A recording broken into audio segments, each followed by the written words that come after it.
Back in the 1990s, a girl committed suicide after viewing an image posted in an old news group. The image was of a figure, which some identified as a woman, standing in the middle of a lonely road. The figure is transparent, to the point where its legs are barely visible, and is illuminated by an unknown light source coming from the direction of the camera. Whether it's headlights, a flashlight, or the light of the camera isn't known for sure, as the actual source of the image has never been identified. No facial features can be made out, but the figure is most easily identified by its long, bony appendages, which partly resemble a spider's legs. Those who have seen the image or know of its existence have come to know the figure as the Wanderer. The first known Wanderer account occurred in 1996. Jane, a college girl who was visiting her family during the holiday season, had an interest in the paranormal. She saw the Wanderer image in a news group, along with the message saying, "Do you see me? I could see you too." Dozens of other users saw the same post. Most didn't think much about it, just that it was somehow funny.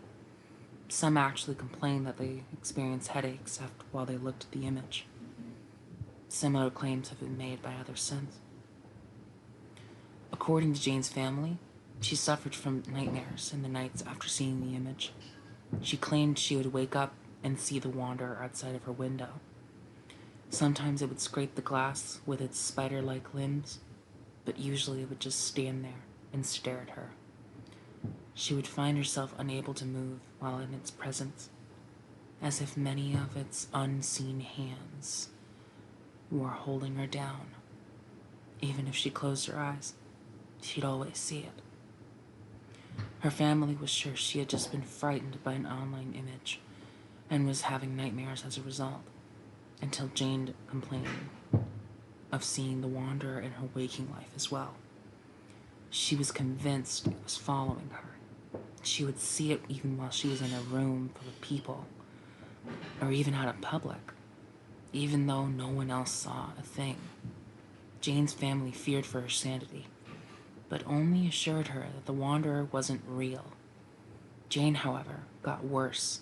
She began going to extreme lengths to stay awake at night. It started out with just caffeine and staying active, but quickly graduated to cutting herself and screaming all through the night. Before long, she wasn't sleeping at all. She was convinced that if she slept again, the Wanderer would take her. Her family knew they couldn't just wait and hope for the best. Jane needed help. But when Jane's mother knocked on her daughter's bedroom door, she received no answer. She carefully opened the door, not wanting to disturb or startle Jane, but she still heard nothing. Jane wasn't in her bed. She wasn't sitting at her computer. She didn't appear to be in her room at all, until her mother checked the closet. There, Jane was curled in the corner. Blood reddened the front of her body, having drained from the long slit across her throat. She was clutching a blood-stained note, which read, "It can't have me now." Jane's case is not isolated. Through the rest of the 90s, dozens of others went missing or committed suicide after viewing the image of the Wanderer. Since the turn of the century, despite my best efforts at locating the image, it seems to have disappeared. Recently, though, I posted on a news group asking if anyone had heard of the Wanderer. I've done this many times before, and usually there's one or two people who have heard the story, but no one has seen the image. This time was different. Shortly after posting, I received an email in my inbox. The subject of the email was, "I can see you." The body only read, "Do you see me? I can see you too." There was an image attached with the message.